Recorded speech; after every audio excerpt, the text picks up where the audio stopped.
Good morning. आज की इस वीडियो में हम लोग क्लास 10th का एनसीईआरटी मैथ का चैप्टर 1 रियल नंबर मीन्स वास्तविक संख्या का प्रश्नावली 1.2 का पूरा वीडियो लेकर आए हैं। यदि आपको कहीं भी दिक्कत हो तो आप कमेंट में ज़रूर बताएं। और इस क्वेश्चन को हम पूरा थ्योरी के साथ और समझा के पूरा बताए हैं। तो चलिए वीडियो को स्टार्ट करते हैं। पहला नंबर क्वेश्चन है, निम्नलिखित संख्या को अभाज्य गुणनखंड के गुणनफल के रूप में लिखे। अभाज्य गुणनखंड तो समझते ही हैं, इसका हिंदी होता है प्राइम फैक्टर। तो एक बार समझ लेते हैं कि अभाज्य संख्या क्या होता है। तो अभाज्य संख्या ऐसा संख्या जिसका जो संख्या अभाज्य संख्या एक होता है अभाज्य संख्या और दूसरा होता है भाज्य संख्या। अभाज्य संख्या और दूसरा होता है भाज्य संख्या। तो अभाज्य संख्या ऐसा संख्या जो एक तथा स्वयं के अलावा किसी दूसरे से विभाज्य ना हो। जैसे कि यदि आप 7 को देखें तो 7 में क्या है, 1 तथा 7 के अलावा किसी अन्य से इसमें डिविजिबल नहीं है। तो ये हो गया अभाज्य संख्या। जैसे कि 13 को आप डिवाइड कीजिएगा तो सिर्फ ये 1 से डिवाइड होगा कि ये 13 से डिवाइड होगा। ये हो गया अभाज्य संख्या। अभाज्य संख्या क्या होता है, जो एक तथा स्वयं से तो डिवाइड होबे करेगा, दूसरे से भी होगा। जैसे 4 को देखिए तो 4 जो है 1 से भी डिवाइड है, 4 से डिवाइड है, लेकिन 2 से भी डिवाइड है, 1 2 4। तो स्वयं तथा अन्य के अलावा देखिए दूसरे से भी डिवाइड है। यदि आप 6 का बात करते हैं तो 1 2 3 6। तो ये हो गया भाज्य संख्या, ये हो गया अभाज्य संख्या। चलिए मेरा क्वेश्चन क्या है कि हमको लिखना है अभाज्य गुणनखंड के गुणनफल के रूप में। अभाज्य गुणनखंड क्या होता है, चलिए वो भी बताते हैं अभाज्य गुणनखंड क्या होता है। जैसे कि यदि हम 10 का अभाज्य गुणनखंड लिखना चाहेंगे तो 10 किसकी संख्या से डिवाइड, किसकी संख्या से नहीं, इसका आप एलसीएम निकालिए। एलसीएम हो जाएगा 2 × 5। यही हो गया इसका अभाज्य गुणनखंड। यह क्या हो गया इसका अभाज्य 2 × 5। तो ये हो गया इसका अभाज्य गुणनखंड। अब एक नंबर क्वेश्चन क्या है, 140। अब इसका आप सिंपल से क्या कीजिए, एलसीएम निकालिए। 2 से हो जाएगा 70, फिर 2 से हो जाएगा 35, अब 5 से होगा इसका 7। तो ये हो गया अभाज्य गुणनखंड 2 × 2 × 5 × 7। उसी तरह 2 नंबर में क्या है 156। तो 156 का एलसीएम लीजिए।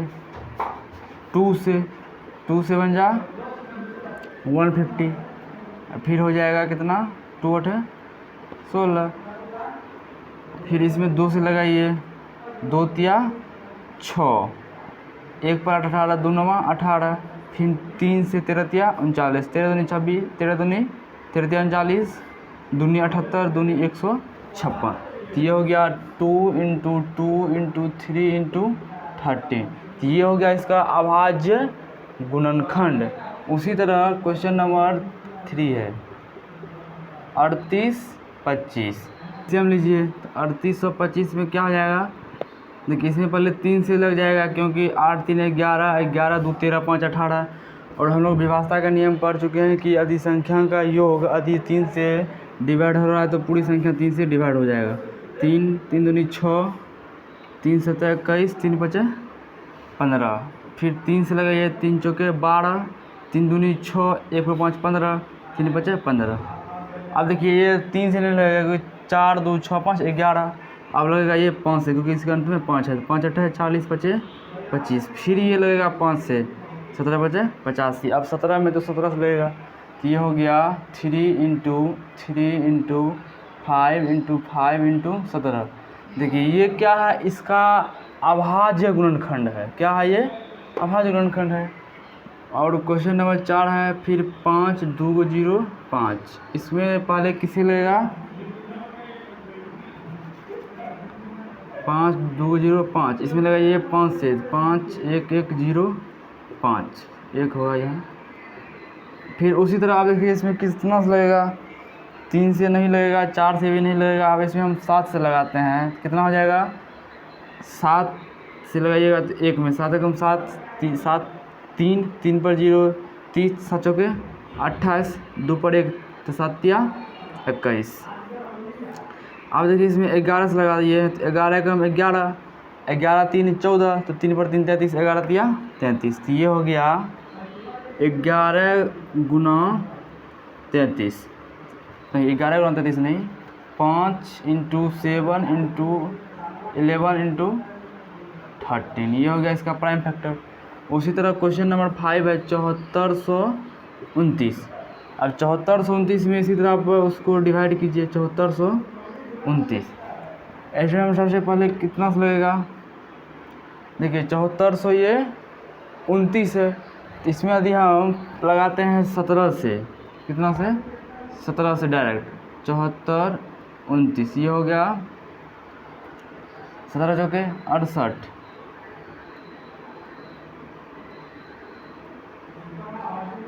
17 तिया 51, ये 9 हो गया, 17 17 119, तो 17 मरतबे में ये लग गया, तो ये हो गया 437। इसमें हम देखते हैं 437 हो गया, फिर इसमें कितना से लगेगा, तो 437 यदि हम डिवाइड करते हैं 11 से, देखते हैं क्या लगता है कि नहीं। 11 से 11 तिया 33, 0 4 3 का 1, ये 11 से नहीं लगेगा, इसमें हम लगाते हैं 13 से, 13 तिया 39, 13 में से 9 गया, 4 3 1, नहीं ये 13 से भी नहीं लगेगा। 17 के बाद किससे लग, चलिए अब इसमें हम ट्राई करते हैं 19 से, 19 से, देखते हैं 19 से लगता है कि नहीं। 437, 19 दूनी 38, 13 में 60 गया 5, यहाँ हो गया 7, 19 तिया 57, तो ये 19 से लग गया, तो ये हो गया 19 और यहाँ हो गया 23, यहाँ क्या हो गया 17 × 19 × 23, ये हो गया अभाज्य गुणनखंड। देखिए अब गुणनखंड क्या होता है वो भी बता देते हैं, इसमें तो है अभाज्य गुणनखंड।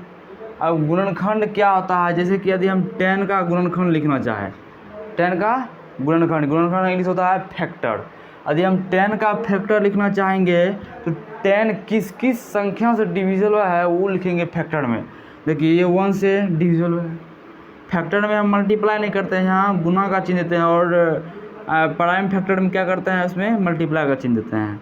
तो 10 का फैक्टर 1 भी है, एंड 1 2 भी है, 2 से भी लग जाएगा, 5 भी है, 10 भी है।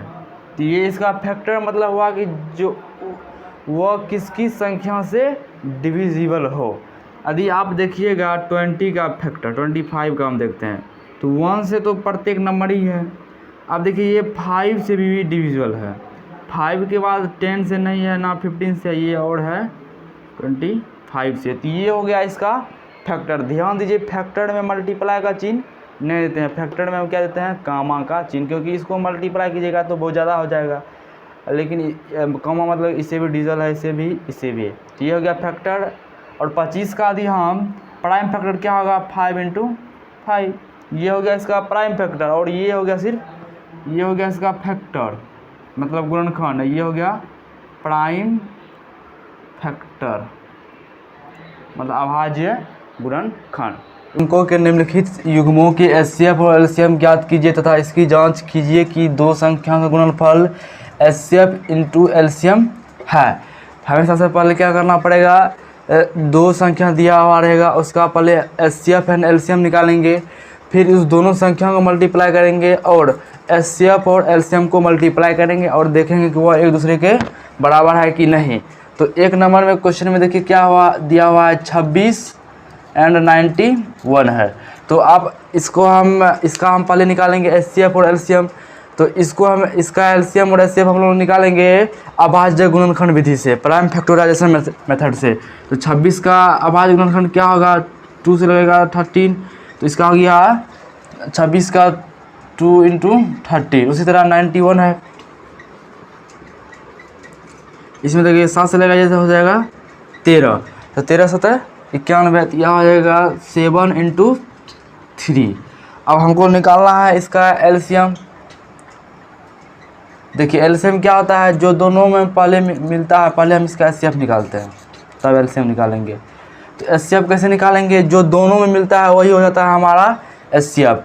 देखिए दोनों में 13 एंड 13 मिल रहा है तो एगो को ले लेंगे, जो दोनों में मिलेगा कॉमन तो उसको ले लेंगे। तो कॉमन इसमें कौन मिल गया, सार्वगुणनखंड कॉमन फैक्टर। तो कॉमन फैक्टर क्या हो गया इसका 13। तो ये हो गया मेरा एचसीएफ। एलसीएम देखिए क्या होता है, एलसीएम जो दोनों में मिलता है उसको आपको लेना है, उसके बाद जो नहीं मिलता है उसको भी ले लेना है। तो 13 × 2 × 7 और सबको मल्टीप्लाई कर देना है। तो ये कितना हो जाएगा 14 × 13 तो 42 14 100 हो गया ये 82। तो एलसीएम कितना हो गया 182। अब क्वेश्चन में दिया हुआ है कि दो संख्या का गुणनफल एचसीएफ इक्वल टू एचसीएफ गुना एलसीएम है कि नहीं। तो देखिए दो संख्या क्या दिया हुआ है 26 91। 26 और 91 को मल्टीप्लाई करेंगे और बराबर करेंगे 13 और 182 को। तो इस दोनों को देखिए मल्टीप्लाई करके लिखते हैं। तो यहाँ है 91 26 6 हो गया 9 6 के 54 2 9 दूनी 18। ये हो गया 6 6 23 66 हो गया, ये हो गया 2366। अब उसी तरह इसको भी मल्टीप्लाई करेंगे तो है 182 × 13। ये हो गया 6 24 5 2 8 1। ये हो गया 6 6 13 1 1 2 2326। देखिए ये दोनों को दो संख्या को मल्टीप्लाई किए तो 2326 आया, और एचसीएफ × एलसीएम को मल्टीप्लाई किए तो 2326 आया। तो ये मेरा सही है। उसी तरह नंबर क्वेश्चन 2 देखिए क्या है। 2 नंबर में क्वेश्चन दिया है 510 और 92। इसको भी हम लोग बनाएंगे। 510 92। तो 510 का लिखेंगे हम लोग अभाज्य गुणनखंड प्राइम फैक्टराइजेशन।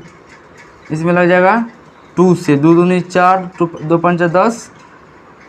अब फिर हो जाएगा 2 5 10 255 दूनी 510। अब इसमें 5 5 10 2 12 3 से लग जाएगा 3 8 24 1 3 5 15। फिर 5 से लग जाएगा 17 5 85। अब नहीं लगेगा। तो ये हो गया 510 का प्राइम फैक्टराइजेशन क्या हो गया 2 × 3 × 5 × 7। और 92 का क्या हो जाएगा, इसमें पता लगेगा 2 से 2 चौके 8 2 छके 12। फिर लगेगा ये इसमें 2 से 2 दूनी 4 2 तिया 6। ये हो गया 23। ये हो जाएगा 2 × 2 × 23। अब एचसीएफ क्या होता है, जो दोनों में मिलता हो। देखिए दोनों में 2 मिल रहा है, इसमें भी 2 है इसमें भी 2 है, तो इसको हम लोग लिख लेंगे 2। और देखिए इसमें 3 है इसमें 3 नहीं है, इसमें 5 है इसमें 5 नहीं है, इसमें 17 इसमें 17 नहीं है। तो ये हो जाएगा सिर्फ 2। एलसीएम क्या होगा, जो दोनों में मिलता है उसको लिख लीजिए, अब जो नहीं मिलता है उसको लिखिए 3 5 17 3 × 5 × 17। उसी तरह जो दोनों में मिला उसको तो हम लोग लिख लिए हैं, ये मिल गया था। अब इसमें लिखेंगे 2 23। तो अब इसका एलसीएम हम लोग क्या करेंगे, गुना कर लेंगे। देखिए 2 × 5 3 × 5 × 17 ये कितना है 510। और ये है 23 दूनी 46। इसको मल्टीप्लाई कर दीजिए। ये हो गया 0 6 30 0 4 20 0 6 4 23 23,460। ये हो गया इसका एलसीएम। अब हम क्या करते हैं, दो संख्या का गुणनफल इक्वल टू एलसीएम गुना एलसीएम, एचसीएफ गुना एलसीएम। तो दो संख्या क्या है 510 गुना 92 इक्वल टू 23,460 गुना 2। हमको तो एलसीएम और एलसीएम एचसीएफ को मल्टीप्लाई करना पड़ता है। तो एचसीएफ है 2, एलसीएम है 23,460। इसको मल्टीप्लाई कीजिए, ये हो जाएगा 0 6 दूनी 12 4 दूनी 8 1 9 3 दूनी 6 2 दूनी 4 46,920। अब इस दोनों को मल्टीप्लाई करके देखते हैं इतना होता है कि नहीं। देखिए यहाँ 510 है, अब हमको मल्टीप्लाई करेंगे इसमें 92 से, तो ये हो गया 0, ये 2, ये 10, ये 0, ये 9, 9 × 5 = 45, ये हो गया 0, 2, 9, 6, 4, 46,920, 46,920, ये इसके बराबर हो गया, ये भी मेरा सही है। उसी तरह क्वेश्चन नंबर 3 है। देखिए क्वेश्चन नंबर 3 क्या है। क्वेश्चन नंबर 3 है, यहाँ गुना नहीं, यहाँ एंड होगा, 336 और 54। तो 336 का लिखेंगे हम लोग प्राइम फैक्टराइजेशन अभाज्य गुणनखंड, और 54 का लिखेंगे। तो निकालेंगे 336 का, तो 2 से 2 एकम 2, 1 पर 3 13, 2 छके 12, 1 पर 6 16, 2 8 16, फिर 2 से 2 8 16, 2 चौके 8, 84, 84 का आधा 42, 2 से 21, 3 से 3 7 21, 4 गो 2, इसका क्या हो जाएगा, 4 गो 2 और 3 × 7। उसी तरह 54 का क्या हो जाएगा, 3 तिया 9 तिया 27, दूनी 54, तो 2 गुना 3 गुना 3, 2 3 दूनी 6, 3 के 18, 18 तिया 54, 3 तिया 9, 9 तिया 27, दूनी 54। तो हम लोग पहले निकालते हैं एचसीएफ क्या होता है, जो दोनों में कॉमन हो। तो कॉमन फैक्टर क्या है, एक 2 है तो 2 लिख लेंगे। ये देखिए इसमें 2 है, इसमें 2 नहीं है, नहीं होगा। ये 2 है, नहीं होगा। एक देखिए 3 है, इसमें भी 3 है, ये हो गया मेरा एचसीएफ क्या हो गया, 6। एलसीएम क्या होता है, जो दोनों में मिलता है, तो मिला क्या, 2 और 3, तो ये 6 हो गया। चलिए इसको लिख देते हैं, 2 मिल गया है, 3 मिल गया है। अब जो मिल गया है उसको नहीं लिखना है, फिर अब जो नहीं मिला उसको लिखेंगे 2 2 2, ये हो गया 2 × 2 × 2 × 7 × 3 × 3, ये हो गया। अब सबको आप मल्टीप्लाई कर दीजिए, क्या हो जाएगा, 3 दूनी 6, दूनी 12, दूनी 24, दूनी 48, 48 गुना 3 तिया 9, 9 7 63, 48 गुना 63, 8 तिया 24, 4 तिया 12, 12 2 14, 8 6 के 48, 4 6 6 के 24, 4 28, 4 8 4 12, 8 1 9 1 10, 2 1 3, ये हो गया 3024। अब हम क्या करेंगे, दोनों संख्या को मल्टीप्लाई करेंगे, 336 गुना 54, फिर एचसीएफ और एलसीएम को भी मल्टीप्लाई करेंगे। तो ये कितना हो गया, 6 6 के 24, 2 14 12 2 14, 6 के 18, 18 1 4 4। अब 336 को मल्टीप्लाई करेंगे, 336 गुना 54, इसको ऐसे लिखिए 54, कितना हो जाएगा, 6 6 के 24, 2 4 तिया 12 2 14, 1 4 तिया 12 1 13, 6 5 30, 3 5 तिया 15 3 18, 1 5 तिया 15 1 16, तो ये हो गया 4 4 8 3 11, 6 1 7 1 8 1, 18 1 4 4, 18 1 4 4। तो ये देखिए ये भी कंडीशन मेरा ट्रू है। तो इस तरह हम 2 का पूरा क्वेश्चन सोल्व कर लिया है। यदि इसमें आपको कहीं समझ में ना आए तो कमेंट जरूर करें। धन्यवाद। Good morning. आज की इस वीडियो में हम लोग क्लास 10th का मैथ के एक्सरसाइज 1.1 का क्वेश्चन सॉल्व करेंगे। तो यह क्वेश्चन 1.1 का 3 नंबर है। यह क्वेश्चन में है अभाज्य गुणनखंड विधि द्वारा निम्नलिखित पूर्णांकों के एचसीएफ और एलसीएम ज्ञात करें। हमें क्या करना है, इसमें अभाज्य गुणनखंड विधि से एचसीएफ और एलसीएम ज्ञात करना है। हम लोग एचसीएफ और एलसीएम तो सीख चुके हैं, लेकिन इसमें बोलता है अभाज्य गुणनखंड विधि से। अभाज्य गुणनखंड विधि क्या होता है, तो अभाज्य गुणनखंड को इंग्लिश होता है प्राइम फैक्टर। प्राइम फैक्टर हम लोग जानते हैं कि अभाज्य गुणनखंड, अभाज्य संख्या क्या होता है, भाज्य संख्या क्या होता है।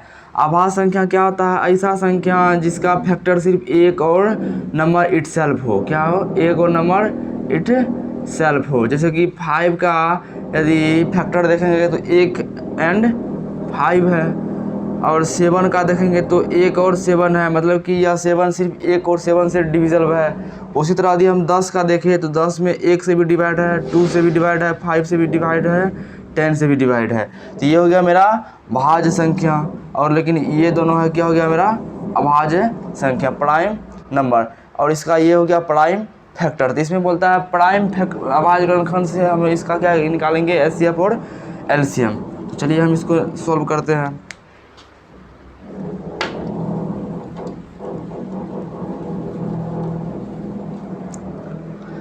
देखिए एक नंबर क्वेश्चन क्या है, 12, 15 और 21। हमें क्या करना है, पहले 12 का प्राइम फैक्टर लिखना है, 15 का प्राइम फैक्टर लिखना है और 21 का प्राइम फैक्टर लिखना है। तो प्राइम फैक्टर क्या होगा, जैसे कि 12 का आप क्या कीजिए, एलसीएम लीजिए,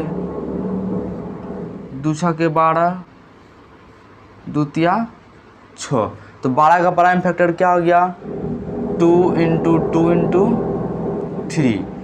उसी तरह 15 का प्राइम फैक्टर क्या हो गया, इसमें 3 से लगेगा, 3 × 5 = 15। तो ये हो गया इसका 3 × 5। उसी तरह 21 है, इसका हो जाएगा 3 × 7। और हमें निकालना क्या है, एचसीएफ एंड एलसीएम। तो इसका एचसीएफ पहले हम लिखेंगे, एचसीएफ देखिए क्या हो जाएगा, जो नंबर तीनों में मैच करे वही होगा, क्या होगा मेरा एचसीएफ। देखिए इसमें 2 है, इसमें 2 नहीं है, इसमें भी 2 नहीं है। उसी तरह ये 2 है, इसमें 2 नहीं है। देखिए 3 इसमें भी है, 3 इसमें भी है, 3 इसमें भी है। तो जो नंबर तीनों में हमें रहे वही हो जाएगा मेरा एचसीएफ। तो ये हो गया मेरा एचसीएफ 3। देखिए 5 इसमें है, इसमें नहीं है, इसमें नहीं है, 7 इसमें है, इसमें नहीं है, इसमें नहीं है। तो जो दोनों में तीनों में कॉमन हो जाएगा मेरा एचसीएफ। ये हो गया एचसीएफ। अब एलसीएम देखिए क्या होता है, एलसीएम जो हमें एचसीएफ होता है वही वो एलसीएम में वो नंबर हो जाएगा। जैसे जो तीनों में मिला उसको हम ले लिए, अब जो नहीं मिल रहा है उसको भी आप लिख दीजिए। तो ये होगा 2, सबको आपस में क्या करेंगे, मल्टीप्लाई कर देंगे। देखिए एचसीएफ में हमने क्या किया है, जो तीनों में कॉमन मिला वो हम ले लिए हैं एचसीएफ में। तो तीनों में सिर्फ 3 ही कॉमन है, तो ये हो गया मेरा एचसीएफ। एलसीएम क्या होता है, जो तीनों में कॉमन है उसको तो लिखना ही है। तो तीनों में कॉमन है तो लिख लिए। अब जो बच गया, 2 बच गया है, ये भी 2 बच गया है, 5 और 7 बच गया है। अब इस सबको आप मल्टीप्लाई कर दीजिए। तो 5 दूनी 10 दूनी 20, 20 × 21 तो कितना हो जाएगा, 21 दूनी 42, 420। इसका एचसीएफ कितना हो गया, 420। और उसी तरह 2 नंबर क्वेश्चन है, 2 नंबर क्वेश्चन है 17, 23 और 29।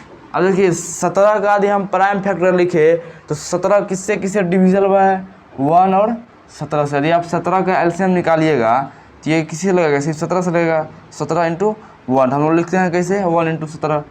इसमें देखिए इसमें भी 1 लिख सकते थे, लेकिन इसमें और भी संख्या मिल रहा है, इसलिए हम 1 नहीं लिखे। जब कोई भी संख्या नहीं मिलता है तो हमें 1 लिखते हैं। 23 का भी देखिए, 23 का एलसीएम निकालिएगा तो क्या हो जाएगा, सिर्फ 23 से लगेगा 1, ये हो जाएगा 1 × 23। और ये 29 का 1 × 29। याद रखिए अभाज्य संख्या, ये क्या है मेरा अभाज्य संख्या है, क्योंकि इसका सिर्फ 2 ही गुणनखंड है, इसका सिर्फ 2 फैक्टर है। तो अभाज्य संख्या का एचसीएफ जो होता है वह होता है 1। इसमें देखिए तीनों में सिर्फ 1 ही मिल रहा है, तो 1 लिख लिए। अब एलसीएम क्या होगा, हमको पता है कि जो तीनों में मिलता है उसको लिखते हैं। ये हो गया मेरा 1। अब इंटू में जो बच गया उसको भी लिख दीजिए, 17 × 23 × 29। सबको क्या कर देना है, मल्टीप्लाई कर देना है। 17 को आप मल्टीप्लाई कीजिएगा 23 से क्या हो जाएगा, 17 × 3 = 51, 17 दूनी 34। ये हो गया 1 9 3। अब 29 से मल्टीप्लाई करेंगे इसको,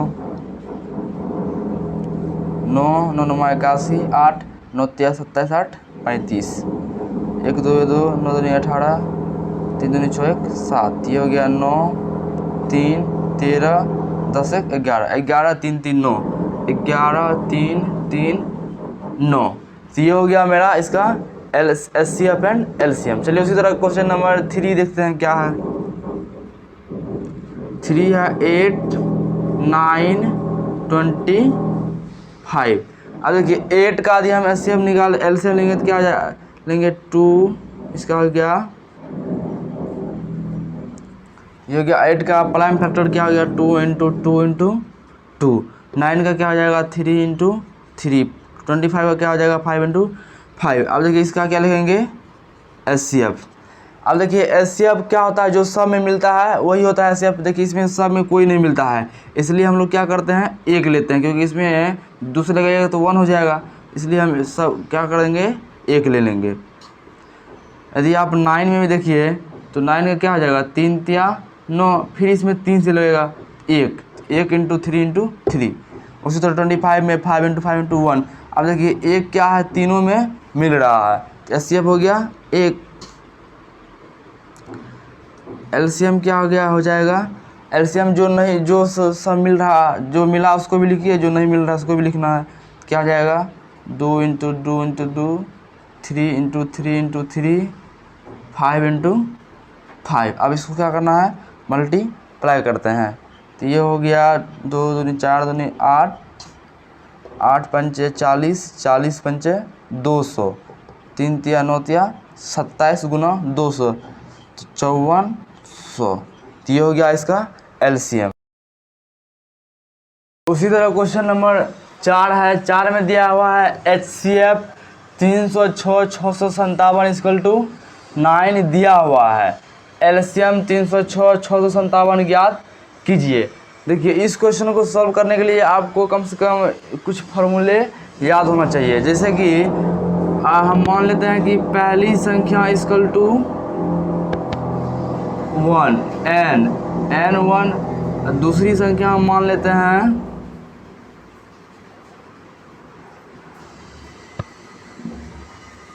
पहली संख्या मान लेते हैं n, दूसरी संख्या मान लेते हैं m। देखिए तो HCF into LCM, HCF into LCM का फार्मूला होता है पहली संख्या गुना दूसरी संख्या, पहली संख्या गुना दूसरी संख्या। यदि आप LCM निकालना चाहेंगे तो पहली संख्या गुना दूसरी संख्या बटे HCF, ये इसका फार्मूला होता है। यदि आप HCF भी निकालना चाहेंगे तो पहली संख्या गुना दूसरी संख्या बटे LCM। अब LCM और HCF दिया रहेगा और एक संख्या भी दिया रहेगा, दूसरी संख्या कैसे निकालेंगे, दूसरी संख्या देखिए कैसे निकलेगा। m इक्वल टू क्या हो जाएगा, मान चलिए पहली संख्या ये है, दूसरी संख्या ये है, HCF भी दिया हुआ है, LCM भी दिया हुआ है, पहली संख्या भी दिया हुआ है, दूसरी संख्या कैसे निकालेंगे, तो ये हो जाएगा HCF इंटू LCM अपॉन पहली संख्या। सिमिलरली पहली संख्या equal to HCF into LCM बटे दूसरी संख्या। देखिए इस क्वेश्चन में क्या हुआ है, पहली संख्या दिया हुआ है, दूसरी संख्या दिया हुआ है तथा दोनों का HCF दिया हुआ है। तो पहले जो दिया हुआ है वो लिखते हैं, गिवन पहली संख्या n इक्वल टू कितना है 306, दूसरी संख्या m इक्वल टू क्या है 657, और HCF कितना दिया हुआ है, गिवन HCF इक्वल टू 9। हमें क्या निकालना है LCM। देखिए LCM का फॉर्मूला क्या होता है, पहली संख्या गुना दूसरी संख्या। तो पहली संख्या कितना है 306 गुना दूसरी संख्या कितना है 657। अब फिर क्या है डिवाइड किससे करना है HCF से। HCF मेरा दिया हुआ है 9, बस इसको आप सिंप्लीफाई कीजिए और आंसर पाइए।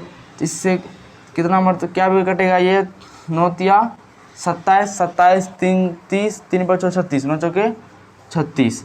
अब 34 को आपको मल्टीप्लाई करना पड़ेगा 657 से। चलिए इसको मल्टीप्लाई करते हैं, 657 इंटू 34, इसको मल्टीप्लाई कीजिए। 7 चौके 28 में 2, 5 चौके 20, 2 22, 6 चौके 24, 2 26, 7 21, 5 15, 2 17, 17 18 19। ये हो गया 8 2 1 3 13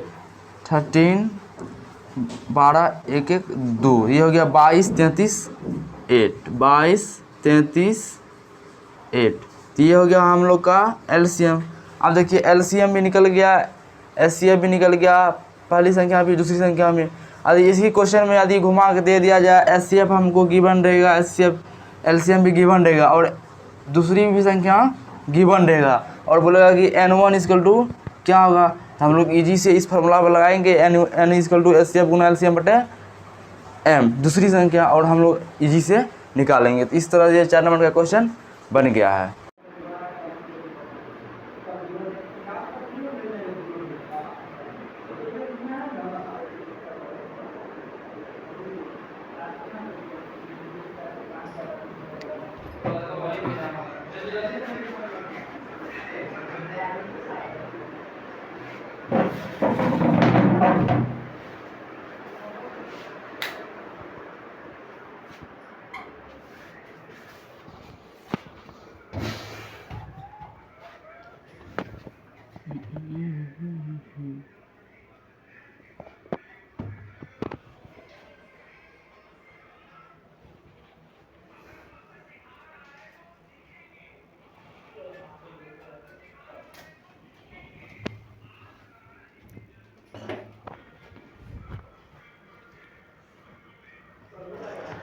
गुड मॉर्निंग। आज की इस वीडियो में हम लोग सीखेंगे प्रश्नावली 1.2 का 5 नंबर क्वेश्चन, और यह क्वेश्चन क्लास 10th का मैथ एनसीईआरटी का है।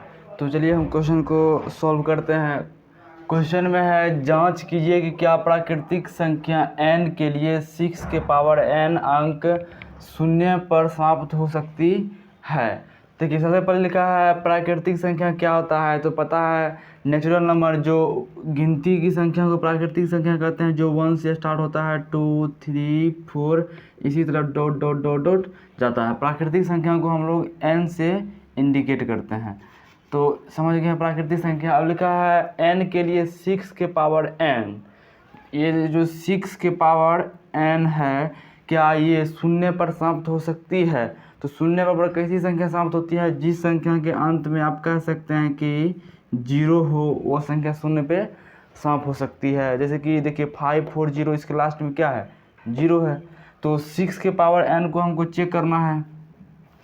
तो सबसे पहले हम क्या लिखेंगे, कोई भी संख्या कैसे समाप्त होगा शून्य पर, तो जिसका फैक्टर क्या हो, जिसका फैक्टर 2 × 5 के रूप में हो। कोई भी यदि संख्या दिया हुआ है n संख्या, तो n का फैक्टर 2 × 5 के रूप में रहेगा, तभी वह संख्या शून्य पे समाप्त होगा। तो इसका ये फॉर्म होता है 2 × 5 n। अब देखिए 6 है, 6 को यदि आप लिखते हैं तो इसका फैक्टर होता है कितना, 2 × 3। तो ये देखिए 2 × 3 है, पर ये 2 × 5 के रूप में नहीं है। 2 तो है पर ये 5 का इसमें नहीं, इसमें 3 है। तो ये क्या हो जाए, लिखेंगे चूँकि सिंस n के लिए ऐसी संख्या शून्य पर समाप्त होती है, जो 2 × 5 के रूप का होता है। क्या लिखे, n के लिए ऐसी संख्या शून्य पर समाप्त होती है जो इतना के रूप का होता है। लेकिन 6 के पावर n के लिए 6 के पावर n के लिए यह 2 × 5 के रूप का नहीं है। 2 × 5 के रूप का नहीं है, क्योंकि इसका फैक्टर देखिए 2 × 3 के फॉर्म में आया है। इसीलिए 6 के पावर n अंक शून्य पर समाप्त नहीं होगा। ये क्या होगा, शून्य पे समाप्त नहीं होगा। शून्य पे समाप्त कैसा होगा, जिसका फॉर्म 2 × 5 के रूप में है। जैसे कि हम ले लेते हैं एग्जाम्पल 10 को हम चेक करते हैं कि ये शून्य के पर ख़त्म होगा कि नहीं। तो 10 का यदि आप एलसीएम लीजिएगा तो क्या हो जाएगा, 2 × 5। देखिए ये 2 × 5 के फॉर्म का है, तो ये समाप्त हो जाएगा।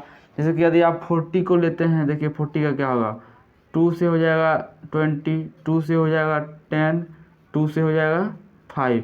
ये देखिए 40 जो है 2 × 2 × 2 × 5, 2 के पावर 3 × 5, 2 × 5 के रूप में है, तो ये 40 क्या होगा, शून्य पे समाप्त होगा। जैसे कि यदि हम लेते हैं 12 देखिए 2 × 6, 2 से 3, तो 2 × 2 × 3, तो 12 क्या हो गया, 2 के पावर 2 × 3, तो ये शून्य पे समाप्त नहीं होगा। तो ऐसी संख्या शून्य पे समाप्त होता है जो 2 × 5 के रूप में होता है। तो उसी तरह क्वेश्चन नंबर 6 को देखते हैं हम। 6 में है, व्याख्या कीजिए कि इतना और इतना भाज्य संख्या क्यों है। सबसे पहले हम लोग जानते हैं कि भाज्य संख्या क्या होता है, अभाज्य संख्या क्या होता है। तो भाज्य संख्या उस संख्या को हम लोग कहते हैं जो संख्या एक तथा स्वयं के अलावा किसी अन्य से डिवाइड हो। जैसे किसको कहते हैं, जो एक तथा स्वयं के अलावा किसी अन्य से डिविजल हो। जैसे कि यदि आप 10 को लेते हैं तो 10 में 1 से डिवाइड है, 2 से डिवाइड है, 5 से डिवाइड है एंड 10 से डिवाइड है। कोई भी संख्या वह एक तथा स्वयं से तो डिवाइड होवे करेगा, लेकिन उसके अलावा यदि किसी से डिवाइड हो तो वह होता है भाज्य संख्या। अभाज्य संख्या क्या होता है, जो एक तथा स्वयं के अलावा किसी अन्य से डिवाइड ना हो। जैसे कि 1 7 है, 7 जो है सिर्फ 1 से और 7 से डिवाइड है, तो 7 किससे हुआ, 1 से, और 7 से किसी अन्य से नहीं हुआ, तो ये हो जाएगा आपका अभाज्य संख्या। अभाज्य संख्या। तो क्वेश्चन में दिया हुआ है, हमें इसको चेक करना है और इसको चेक करना है कि ये भाज्य संख्या है पर क्यों है। चलिए इसको हम सॉल्व करते हैं। चलिए पहला नंबर में क्या है, इसको हम पहला नंबर क्या है, 7 × 11 × 13 + 30। तो अब इसको चेक करेंगे तो पहले क्या करते हैं कि इसको हम लिखते हैं कि यह कौन सी संख्या है जिसको गुना प्लस जोड़ करके ये लिखा हुआ है। देखिए इसमें यदि हम 13 को कॉमन लेते हैं तो 7 × 11 × 1 + 1, 1 नहीं लिखेगा तो हो जाएगा, क्योंकि देखिए यह है 7 × 11 × 3 + 1, इसमें क्या किए हैं 13 कॉमन लिए हैं। इतना तो आपको आना चाहिए क्योंकि आप क्लास 10th में हैं। तो 13 कॉमन लेंगे तो 7 × 11 और प्लस का चिन्ह इसमें से कॉमन लेंगे तो 1, तो ये कितना हो जाएगा 13 × ये हो जाएगा 77 + 1, तो ये हो गया 30 × 7 + 1 78, 77 + 1 78। अब देखिए ये 2 फैक्टर है, यदि इस दोनों को मल्टीप्लाई करेंगे तो कोई ना कोई संख्या जरूर आएगा। तो हम करते हैं मल्टीप्लाई इसको, ये है 1378। 13 से 8 को मल्टीप्लाई कीजिएगा तो 104 और 13 × 7 91, 4 1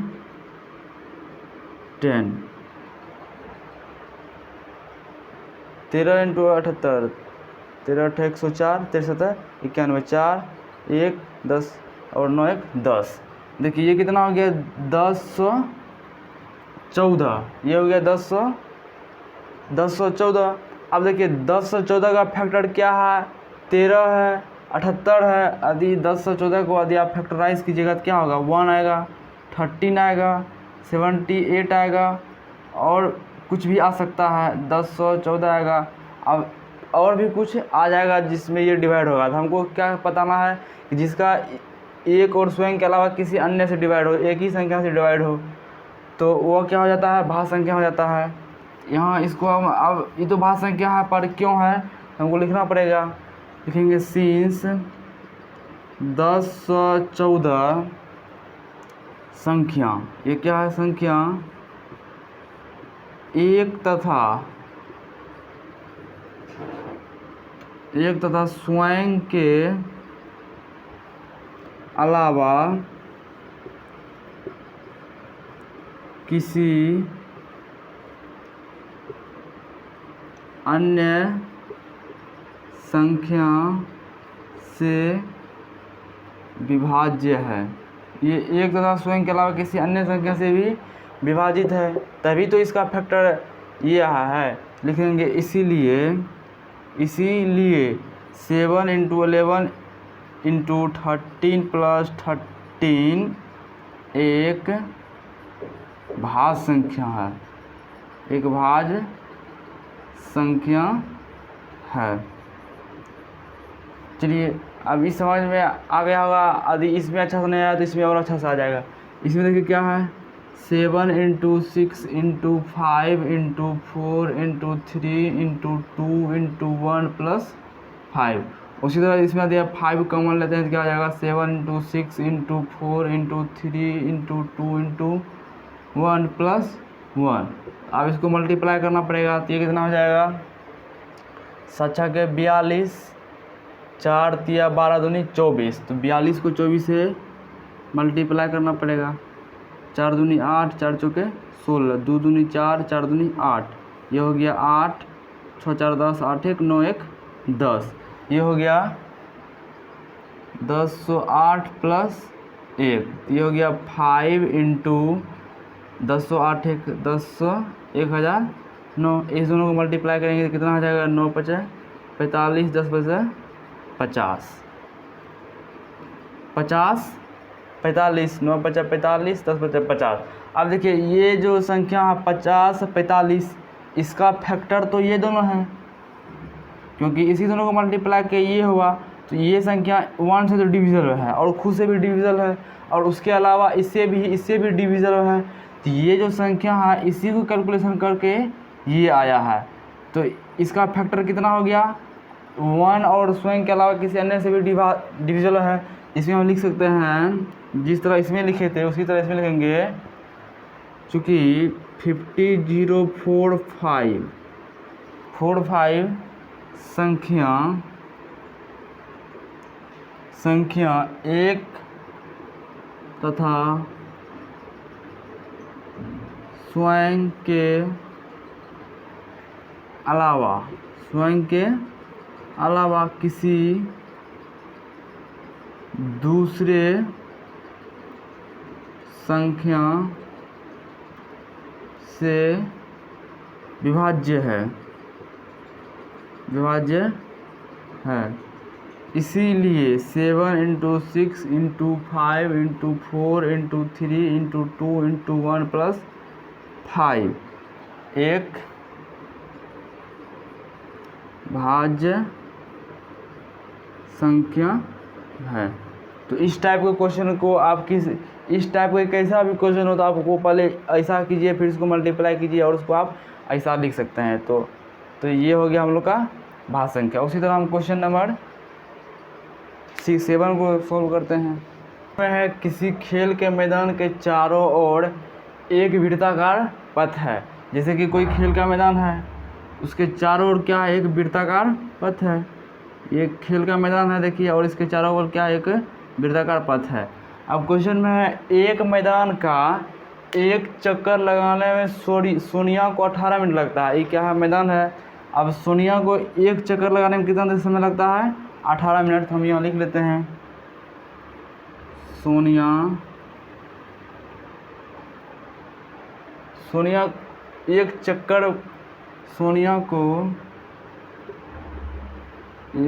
चक्कर में लगा समय, एक चक्कर को पूरा करने में कितना समय लगता है, 18 मिनट। और क्या है, जबकि इसी मैदान का एक चक्कर लगाने में रवि को 12 मिनट लगता है। इसी मैदान को रवि को कितना समय लगता है, रवि को एक चक्कर लगाने में कितना समय लगता है, 12 मिनट को, पर मैदान सेम है। देखिए ये एक मैदान है, इसको एक चक्कर लगाने में सोनिया को 18 मिनट लगता है। और ये जैसे कि सोनिया यहाँ से चला, 1 मिनट के लगा उसको 18 मिनट, और जो रवि है उसी को यहाँ से भी पूरा करने में लगता है 12 मिनट।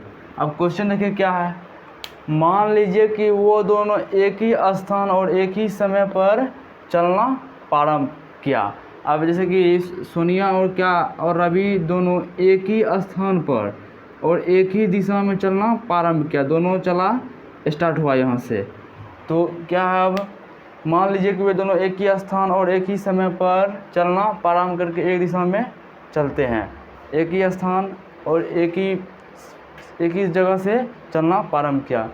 कितने समय बाद वे पुनः प्रारंभिक स्थान पे आएंगे, कितने समय बाद फिर ये यही दोनों एक साथ आएंगे। सिंपल है, इसका आप एलसीएम ले लीजिए 18 एंड 12।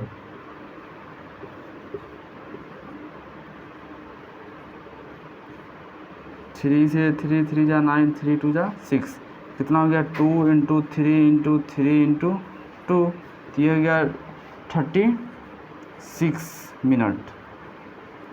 देखिए 36 मिनट बाद क्या होगा, दोनों फिर यहीं घूम के आ जाएंगे। जैसे कि सोनिया चलेगा, उसको 18 मिनट लगेगा, और ये रवि चलेगा, इसको लगेगा 12 मिनट, फिर घूमेगा। ऐसा समय एक बार आएगा जब 18 मिनट बाद दोनों एक ही समय पे आ जाएगा।